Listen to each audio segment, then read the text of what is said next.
चलो यार बच्चों ध्यान देना, बैंक रिकंसिलिएशन स्टेटमेंट ये वाला टॉपिक हमारा चल रहा था गाइस, ध्यान दे दो सब लोग। उसके अंदर में हमने क्या क्या चीजें पढ़ ली थी, आपको अगर याद आ रहा होगा तो, यानी जो भी बच्चा ऑनलाइन देख रहा है जहाँ कहीं भी डाउट है प्लीज आपने तब के तब पूछना है। हमने बीआरएस के अंदर में क्या क्या चीजें पढ़ ली थी, बीआरएस का मीनिंग देख लिया था गाइस, याद आ रहा है सभी को? बीआरएस का मतलब देख लिया था। आसान भाषा में bank reconciliation statement is a memoranda statement which help us to know the causes of difference. Causes of difference, difference के पीछे की वजह। कौन से डिफरेंस? कैश बुक और पासबुक के। तो balance as per bank column of cash book and balance as per passbook. तो कैश बुक और पासबुक में अगर डिफरेंसेस है तो डिफरेंसेस के पीछे की वजह जानने के लिए हम लोग कौन हेल्प कर रहा है बेटा? Bank reconciliation statement. Right guys, ये बात समझ में आ रही सभी को?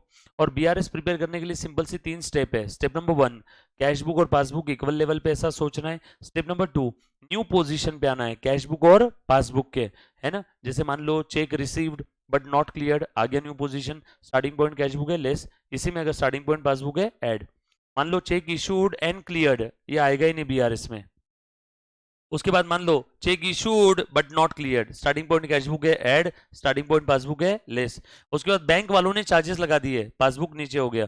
Rule number 1, direct entry in passbook effect in cash book is pending, starting point cash book है लेस, स्टार्टिंग पॉइंट पासबुक है ऐड। उसके बाद collected dividend on behalf of the account holder, bank वालों ने हमारे बिहाफ में dividend collect किया, passbook बढ़ गया। Rule number 1, direct entry in passbook effect in cash book is pending, starting point cash book है ऐड, स्टार्टिंग पॉइंट पासबुक है तो लेस। उसके बाद bill discounted and dishonour, yes और no, starting point cash book है less, starting point passbook है add. ये वाला वापस बताओ, बिल डिस्काउंटेड, हमने बैंक वालों को जाके बिल बेचा, हमने बिल बेचा तो पैसे आ गए, ये बात का हमें भी पता था। कैश बुक बढ़ गया, बैंक वालों ने तुरंत पैसे दे दिए एटीएम बैलेंस में, पासबुक भी बढ़ गया। सो कैश बुक पासबुक दोनों बढ़ गए। अब वो बिल डिसऑनर हो गया तो बैंक वाले आपको बोले बगैर आपके अकाउंट से पैसा कम कर देंगे, यस और नो। तो पासबुक कम हो गया, इसका आपको अभी तक पता नहीं है। ये आ गया new position, starting point cash book है लेस, इसी में अगर स्टार्टिंग पॉइंट अगर पासबुक होता तो ऐड, यस और नो। कुछ बात समझ में आ रही क्या?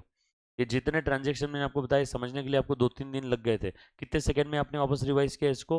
10-20 सेकंड में, यस और नो। अपने अंदर सुपर नेचुरल पावर को फील कर पा रहे हो क्या? यस और नो। अगर आपने कोई चीज फर्स्ट टाइम अच्छे से ध्यान दे करके पढ़ी है, आपने एक बार उसके ऊपर प्रैक्टिस की है, क्वेश्चन सॉल्व किए, घर पे गलती से रिवाइज कर लिया है, तो डेफिनेटली वो चीज आप लोगों की जल्दी हो जाती है। इसको बोलते हैं लर्निंग कर्व इफेक्ट, या इसी का एक और नाम है एलसीटी, लर्निंग कर्व थ्योरी। जब आप कोई काम बार बार करते हो तो हर अगली बार जब आप वो काम करोगे तो पिछली बार से काफी कम समय लगेगा। जैसे मैं आपके घर पे आया और आपको मैंने बोला कि यार मुझे शानदार सब्जी और रोटी खिला, तो आप कम से कम 2 घंटा इंतजार करवाओगे मुझे, और उसके बाद भारत के मैप की सब्जी रोटी बनेगी और सब्जी बनेगी। बट वही अगर आपकी मॉम घर पे है तो 15 मिनट में एकदम लाजवाब खाना बन जाएगा। मतलब सोचो, आपने कितना समय लगाया? 2 घंटे, मॉम 15 मिनट में सैलेड के साथ।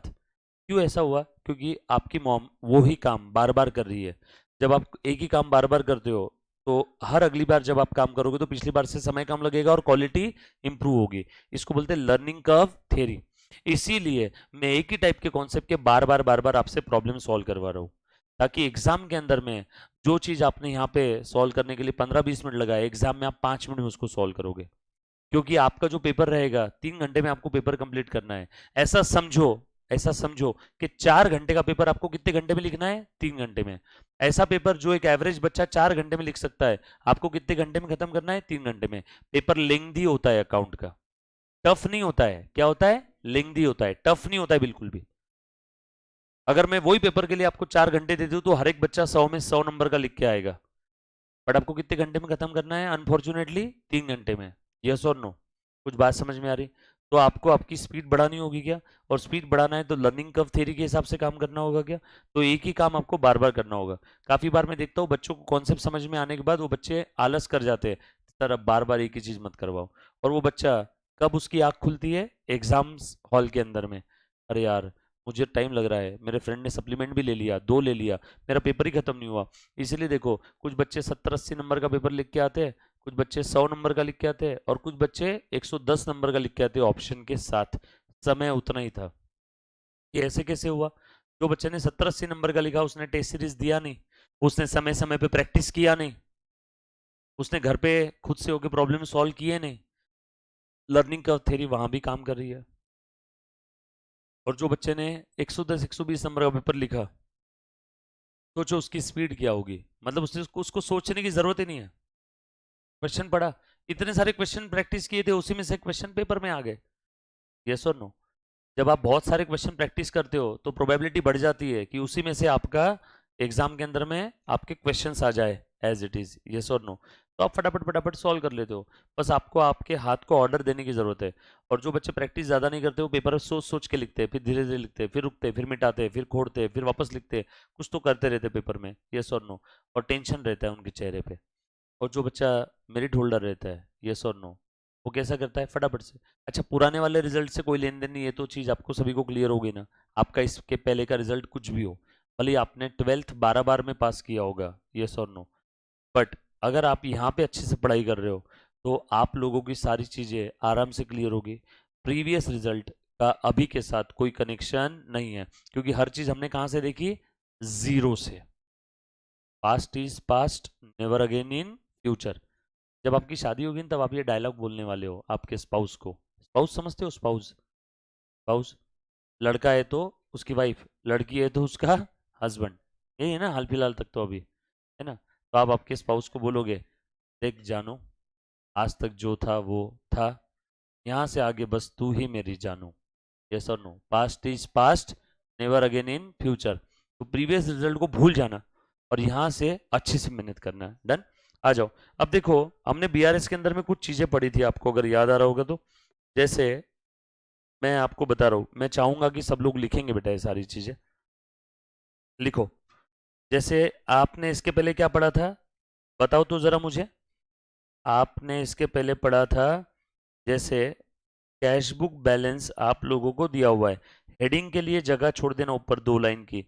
हेडिंग में अभी नहीं बताना चाहूंगा, हेडिंग आप लोग मुझे बताओगे कि इसका हेडिंग क्या है शायद। ठीक है? तो हेडिंग आपने गेस करना। पहले कॉन्सेप्ट बताता हूँ डायरेक्टली। डायरेक्ट हेडिंग बता दिया तो बच्चे कॉन्सेप्ट की तरफ ध्यान नहीं देंगे, बच्चे यही सोचते रहेंगे, हाँ हाँ, ये हमने देखा था, बचपन में पढ़ा था, बहुत टफ था, है ना? तो इसलिए हेडिंग पहले बता दिया तो बच्चे डर जाएंगे। तो इसलिए हेडिंग नहीं बताता हूँ, कॉन्सेप्ट समझो पहले। और एकदम कॉमन सेंस वाला कॉन्सेप्ट है। कैश बुक का बैलेंस कितना है? 100 रुपये।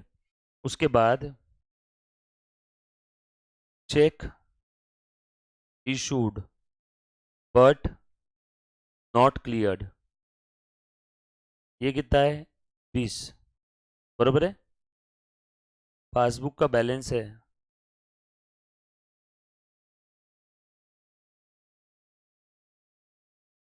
120 रुपये।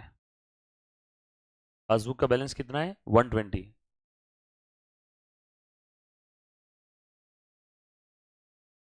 अब बताओ मुझे, कैश बुक पासबुक टैली है क्या? Cash book 100, passbook 120। आपका बॉस आपके पास आया, आप अकाउंट्स डिपार्टमेंट के हेड हो, आप अकाउंटेंट हो, आप अकाउंट्स डिपार्टमेंट के हेड हो। आपका बॉस आपके पास आया, बोला ये अपने टैली में, अपने अकाउंटिंग सिस्टम में, अपने बुक्स ऑफ अकाउंट में दिख रहा है कि बैंक में कितने पड़े? 100। बैंक में पड़े मतलब कैश बुक का बैलेंस ना, कैश बुक के बैंक कॉलम का बैलेंस। यानी हमारे बुक्स ऑफ अकाउंट के हिसाब से बैंक में कितने हैं? 100। लेकिन भाई, आपका बॉस आपको बोल रहा है, मैं अभी अभी बैंक से आ रहा हूँ, मैं अभी अभी एटीएम से आ रहा हूँ, मैंने वहाँ चेक किया, बैंक वालों ने बताया आपके अकाउंट में 120 है, और तू तो बोल रहा है अकाउंट में 100 पड़े हैं। ये ऐसे कैसे? डिफरेंस क्यों आया? तो आपने उस समझाया, सर बात सही है, हमारे कैश बुक में और पासबुक में बिल्कुल सही है। कितना था? हमने 120 डिपॉजिट किए थे, बैंक में भी कितने थे? 120 ही थे। बिल्कुल सही है सर, आप गलत नहीं हो।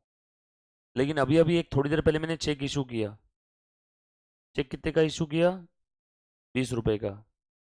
सैलरी दिया एक एम्प्लॉय को, वो चेक अभी भी उसी एम्प्लॉय के जेब में है, उसने वो चेक अभी तक बैंक में लगाया नहीं है। इसीलिए आपका एटीएम बैलेंस अभी तक कम हुआ नहीं है। लेकिन हमने तो एंट्री कर दी ना, सैलरी टू बैंक। जैसे मैंने टू बैंक लिखा, बताओ मेरा बैलेंसिंग फिगर कितना आया? 100। और बैंक का बैलेंस अभी भी कितना आ रहा है? ये समझ में आया क्या? 120 और 100। 120 और 100 क्यों है? और ये 120 और 100 टैली नहीं है, इसीलिए मैं आपको क्या बना के बताना चाहता हूँ? बीआरएस। बॉस ने बोला अच्छा अच्छा सही है, मतलब वो चेक जैसे क्लियर हो जाएगा, एटीएम बैलेंस यानी लेफ्ट हैंड भी कम हो जाएगा और ये टैली हो जाएगा। बट जब तक वो चेक क्लियर नहीं होता तब तक ये डिफरेंस तो रहने वाला है ना। ये चीज़ आपको कुछ भी लर्न करने की जरूरत नहीं, बस मैं आपको कॉन्सेप्ट बताने की कोशिश कर रहा हूँ, पेपर में ये नहीं आएगा, बस ये समझो। अब देखो मैंने बीआरएस बनाया, बोलो सर कहाँ से लूँ स्टार्टिंग पॉइंट, उसने बोला यार पासबुक स्टार्टिंग पॉइंट ले, मुझे तुझ पे ही भरोसा है ना। मैंने कहा थैंक यू सर, मतलब आप कैश बुक पे आना चाहते हो 100, पासबुक स्टार्टिंग पॉइंट है 120। बोलो सर क्या हुआ, एक चेक इशू किया था, चेक इशूड यानी कैश बुक कम, राइट, चेक इशूड यानी कैश बुक कम, बरोबर है, क्लियर। बट वो चेक अभी तक क्लियर नहीं हुआ इसलिए पासबुक यहीं खड़ा है, क्लियर हो जाता था तो पासबुक भी कम हो जाता था, लेकिन चेक क्लियर ही नहीं हुआ इसलिए पासबुक यहीं खड़ा है। सब लोग साथ में बेटा, आगे new position, first step equal check issued but अभी तक क्लियर नहीं हुआ इसलिए पासबुक यहीं खड़ा है। स्टार्टिंग पॉइंट क्या है बताओ बेटा, दो स्टेप भूल जाओ, स्टार्टिंग पॉइंट पासबुक है, इस बार पहुंचना है कैश बुक पे, फिक्स करो लेस करो। तो सर ये मैंने लेस कर दिया, cheque issued but not cleared, आ गया सर। मैं बोला हाँ बिल्कुल सही है। तो उसने मुझसे पूछा कि ये जो इस आइटम की वजह से जो डिफरेंस आ रहा है, इस आइटम की वजह से जो डिफरेंस आ रहा है, इसका कुछ कर सकते हैं क्या हम लोग, एडजस्ट कर सकते हैं इसको। मैंने बोला नहीं सर, क्या एडजस्ट करेंगे, इसका एंट्री हमने हमारे बुक में कर दिया और ये सही है। फिर उसने बोला बैंक वालों को बोले क्या तुम्हारी पासबुक एडजस्ट करो, मैंने बोला सर वो भी सही है। मेरा बॉस बोला क्यों, दोनों सही कैसे। मैंने बोला सर जैसे हमने चेक इशू किया हमने एंट्री कर दिया, हमने हमारे बैंक अकाउंट में यानी कैश बुक के बैंक कॉलम के क्रेडिट में लिख दिया बाय सैलरी। तो मेरा बॉस बोला ठीक है बैंक वालों से जाके लड़ते हैं, तुमने एडजस्ट करो। मैंने बोला बैंक वाले भी एडजस्ट नहीं करेंगे, बोला क्यों। मैंने बोला सर जब तक उनके पास चेक आएगा नहीं तब तक वो चेक क्लियर होगा नहीं, और हमारा जो एम्प्लॉय है जो गधा है वो जो चेक लेके घूम रहा है जेब में, हर किसी को दिखा रहा है देख सैलरी का चेक मिला है, उसने अभी तक डिपॉजिट ही नहीं किया। तो बॉस बोला अरे यार अब तो क्या करे। मैंने बोला सर अब इसका कुछ एडजस्टमेंट नहीं कर सकते। तो बॉस बोला ये ऐसे ही डिफरेंस दिखते रहेगा। मैंने बोला हाँ। बॉस बोला कब तक दिखेगा डिफरेंस। मैंने बोला जब तक वो एम्प्लॉय बैंक में चेक लगा करके वो चेक क्लियर नहीं होता है तब तक तो डिफरेंस रहेगा ना। हमने चेक इशू कर दिया बट जब तक वो चेक क्लियर नहीं होता तब तक पासबुक नीचे आएगा क्या, नो। तो बॉस बोला इलाज क्या है, मतलब कोई इलाज नहीं है, बस आपको बता दिया, आपके अंदर खुजली थी ना डिफरेंस जानने की, मैंने बता दी। अब ये डिफरेंस कब रिकनसाइल होगा या कब इसको मैच हो जाएगा कैशबुक पासबुक, जैसे ही वो चेक क्लियर हो जाएगा। बॉस बोला चेक कब क्लियर होगा, मैंने बोला जैसे एम्प्लॉय वो अकाउंट डिपॉजिट करेगा और उसके बाद 2 से 3 दिनों में क्लियर होगा। तो ये 3-4 दिन तक तो डिफरेंस रहने ही वाला है, खुद भगवान भी ऊपर से आ गए तो भी इस डिफरेंस को क्लियर नहीं कर सकते। बैंक वालों की गलती है क्या, नो। वो बेचारे क्या करेंगे, बैंक वाले क्या कॉल करेंगे एम्प्लॉय को, आइए आपका इंतजार है चेक लेके आइए चेक, ऐसा बैंक करने वाली है क्या, नो। तो बैंक वाले उनकी जगह सही है, हम उसको धक्का मारेंगे क्या, जा जा जा कबूतर, नहीं वो भी नहीं जाएगा। जब उसको जाना है तब वो जाएगा, जब चेक क्लियर होना है तब होगा। हम भी हमारी जगह सही है, बैंक भी उसकी जगह सही है, गलती किसकी है, समय की। उस एम्प्लॉय का नाम समय नहीं था, गलती समय की है। 3-4 दिन चेक क्लियर होने में लगते ही है, तो 3-4 दिन तक डिफरेंस रहने ही वाला है, चाहे जो करना है कर लो, यस और नो। तो ये है टाइमिंग डिफरेंस। तो टाइमिंग डिफरेंस को हम लोग एडजस्ट कर सकते हैं क्या, नो। सर आपने अभी अभी जो वर्ड बोला हम एडजस्ट कर सकते हैं क्या, तो ऐसे भी कोई डिफरेंस होते हैं क्या जो हमें एडजस्ट करना होगा। हाँ, जहाँ पे हमारी गलती है हमें पता चल गया तो भैया तुझे ही ठीक करना होगा, कोई बैंक थोड़ी ना आएगी आपके घर में कैश बुक में ठीक करने के लिए। सर ऐसे कुछ एग्जाम्पल लो, जी हाँ बिल्कुल लेता हूँ, ध्यान से सुनना। एक और एग्जाम्पल ले रहा हूँ, हाँ ये आपने एग्जाम्पल लिखा होगा, ये लिख लिया गया, लिखो लिखो एग्जाम्पल लिखो। लंबी सांस लो, कीप ब्रीथिंग, बस कंसंट्रेट करो, बहुत काम की चीज बताने जा रहा हूँ बच्चों।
डन।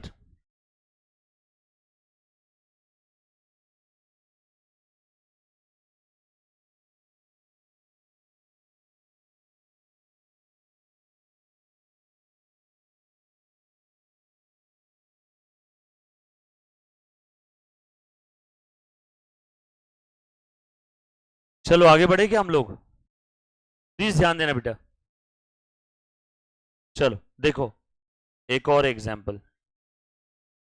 कैश बुक का बैलेंस है आपको समझाने के लिए 100 रुपए। पासबुक का बैलेंस है आपको समझाने के लिए 90। बरोबर है। और यहां पे मैंने लिख दिया, क्या लिखा बेटा? Bank charges, bank charges charged. किसने चार्ज किया होगा? बैंक ने। ये इंफॉर्मेशन दे दिया। चलो बनाओ BRS. Starting point cash book है। बनाओ बेटा, बीआरएस बना। बन गया?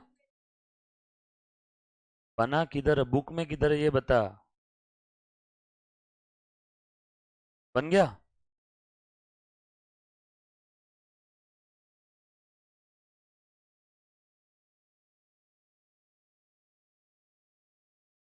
देखो मेरा तो बन भी गया भाई, ये मैंने बना लिया। सब लोग साथ में है क्या? प्लीज ध्यान देना।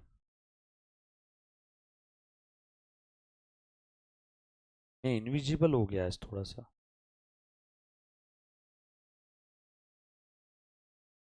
डन।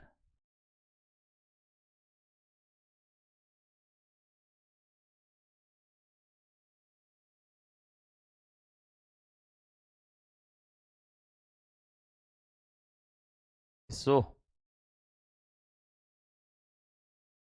हाँ डन।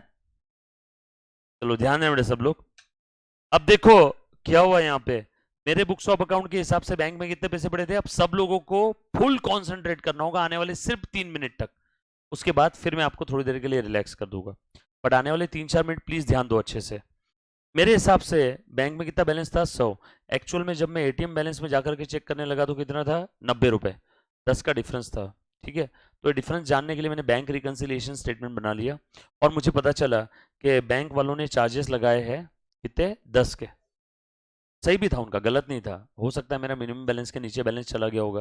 तो बैंक वालों ने चार्जेस लगा दिए, राइट। तो फर्स्ट अब इक्वल, बैंक वालों ने चार्जेस लगा दिए तो क्या हुआ बेटा? बैंक बैलेंस यानी एटीएम बैलेंस यानी लेफ्ट हैंड यानी पासबुक कम हो गया। Rule number 1, direct enter in passbook, effect in cash book is, effect in cash book is, effect in cash book is, effect in cash book is. तो क्यों pending रख रहे हो? करो, अकाउंटिंग करो इसकी। अब एक्चुअल में पेंडिंग क्यों रखा? आपका बॉस आपको गाली मारेगा ना। आपने आपके बॉस को बता दिया तो बैंक वालों ने चार्जेस लगाए सर, पासबुक कम हो गया सर, और इसका इफेक्ट कैशबुक में पेंडिंग है सर। स्टार्टिंग पॉइंट कैशबुक है, यहां पहुंचना है, फिक्स करो, लेस करो। ये मैंने लेस कर दिया, 100 - 10 ये आ गया। बॉस ने 2 चाटे लगाए गाल पे। बोला तो भाई जब तू खुद तेरे मुंह से बोल रहा है कि इसका इफेक्ट पासबुक में हो गया और कैशबुक में अभी तक पेंडिंग है, तो करेगा कि नहीं करेगा? तो हाँ सर करूंगा ना, मारा क्यों? तो कर। जैसे ऊपर वाले केस में हम कुछ नहीं कर सकते थे, गलती किसकी थी? समय की। बट यहां गलती किसकी है? अपनी।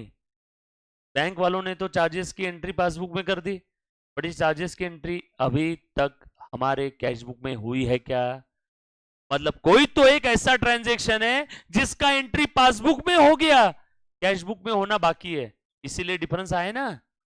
तो भैया बीआरएस बनाने का काम बाद में कर, पोस्टपोन कर।